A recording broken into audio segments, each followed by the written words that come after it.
So Tulsa, Oklahoma. Tulsa is not without controversy historically and recently, but tonight we have to talk about Terence Crutcher, a black Oklahoma man. His picture is on the screen. His car was broken down in the street, in the middle of the street, but nonetheless broken down. Police officers stopped. And I'm going to make a conjecture here based on something I heard the police officer say, who was lying all the way through. But one thing she said was the black man approached the police officers. Now, if your car is broken down and you see a police officer, you're going to think they're here to help me. And so his mindset, Terrence's mindset, must have been, here are police officers here to help me out. Let me go approach Officer Friendly. Obviously, this was not in the minds of the officers. I believe they were all white. This was not in their minds because they approached it as a hostile situation. Why? Why did they approach this? Were they pursuing, and I'll play the video. You can see his SUV. It was a white SUV. It looks like, if I'm not mistaken, it looked like a Lincoln Navigator or something to that effect. But, you know, don't hold me to that. But were they pursuing a white SUV for some crime? For what purpose did they approach him with so much hostility that it ended up, instead of helping him with a broken down car, they ended up killing him? Officer Gene McKenzie said that he refused to follow commands given by the police officers. This is what she told the Associated Press. They continued to talk to him. He continued to not listen and follow any commands. Now, actually, let me let you hear it in her own words. This is Officer Gene McKenzie. As they were approaching the vehicle, a black male started towards them. They asked him to show his hands. He refused to follow commands given by the officers.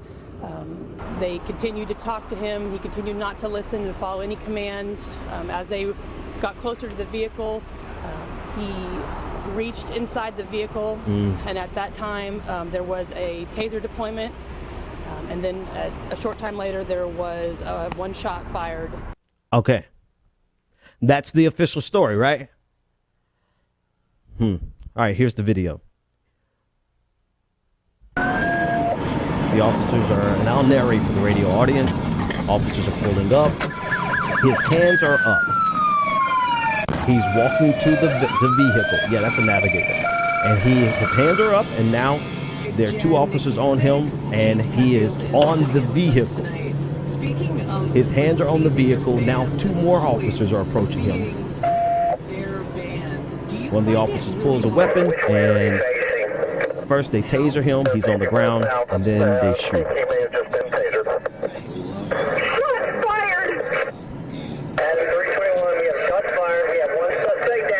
Yeah, I mean, I'm going to run it back. Rewind. I want you to see. I want you to see very closely. If they told him to put his hands up, his hands are up. If they told him to back off, he's backing off. If they say go to your vehicle, he's moving to his vehicle. His hands are now up on the vehicle, and he is basically in custody unless they're going to, whatever else they needed to do to put him in handcuffs. Two other officers don't know what the hell is going on. They ran up with weapons drawn. And within 10 seconds of them being there, boom, he's on the ground dead. Now, Gene McKenzie, tell me again what happened.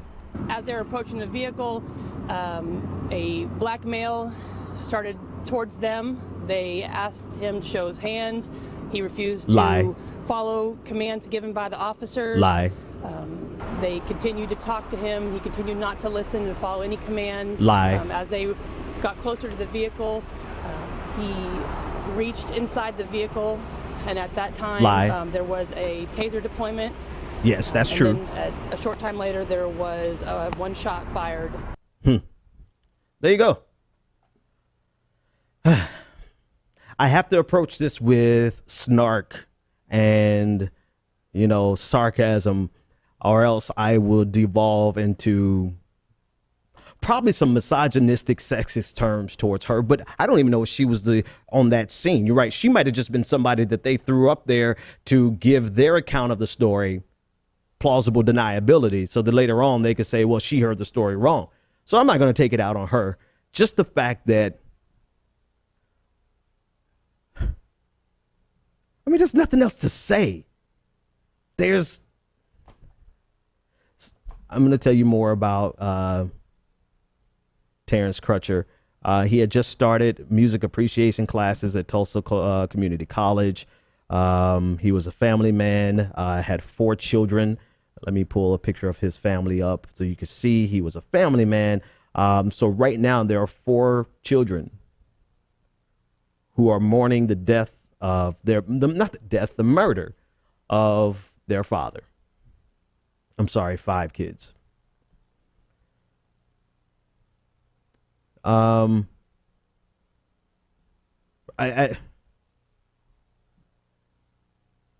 at a loss of words. I don't know. I don't even know what to say anymore. There's nothing else to say except for the fact that when police officers approach a scene and they have already made a conclusion in their mind because this person is black, unless evidence comes out to say that they were looking for a black man in a white SUV who was broken down in the middle of the road, or he's fleeing, or unless something like that comes out, they had absolutely no reason to approach this with the violence and the. I'm just done, man. I'm done. Everybody should be done at this point. What are they going to do to justify this? How are they going to contort this? Right? And had the video not been, if the dash cam video had not come out, then the story would have been exactly what, Gene McKenzie, or GN, or I don't know, probably Gene McKenzie said, right? That he approached the officers. Let's let her lie. Lie for me one more time, Gene. As they were approaching the vehicle, a black male started towards them. All right. So instantly she's making it sound like he's charging. Remember Michael Brown charged? So instantly she's setting up that this black man was just out of control, right? Because that's the next step. He started at them. Okay. Keep lying for me, Gene. Keep lying. Nope. You don't want to keep lying? Here we go. As they were approaching the vehicle, a black male started towards them. They asked him to show his hands. As a black male started towards them, they asked him to show his hands. He refused to follow commands given by the officers. They continued to talk to him. He continued not to listen and follow any commands. As they got closer to the vehicle, he reached inside the vehicle. Was any door open? open? At that time, there was a taser deployment, and then a short time later, there was a shot fired. So had the dash cam video not come out, then the story would have been this barbaric black man came after these heroic white cops, and the white cops had to put him down, just doing the Blue Lives Matter duty. And even with the video, chances are there may not be an indictment. Chances are there won't be a conviction. Maybe. Maybe we have them dead to rights on this one, but chances are not in our favor. The odds are not in our favor that there will be any justice for Terence.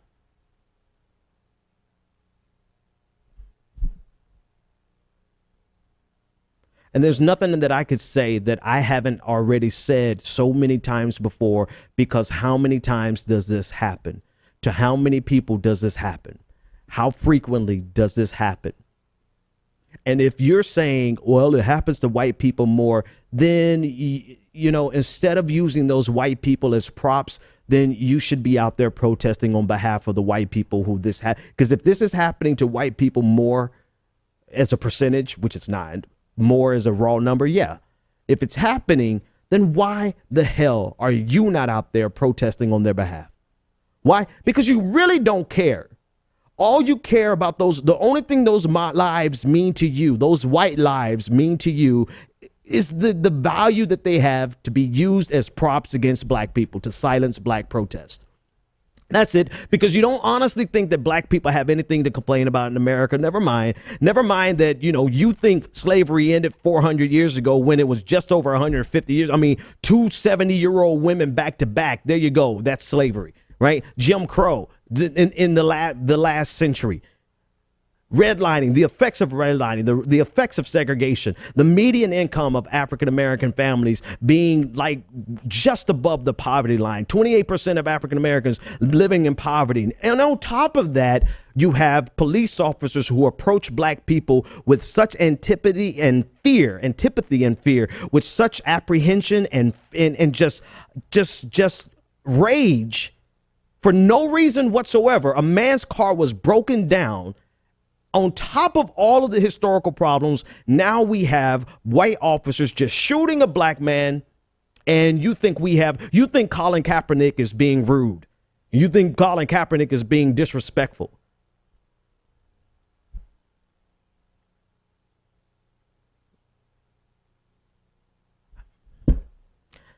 All right, I obviously have nothing to say about this anymore. I'm done. 857-600-0518. If you want to join the conversation, maybe you guys can have something to say, because I mean, at this point, I could just go back and get clips of the last 2 years of me covering the news and just put it on repeat and basically cover everything and say everything. It's already been said.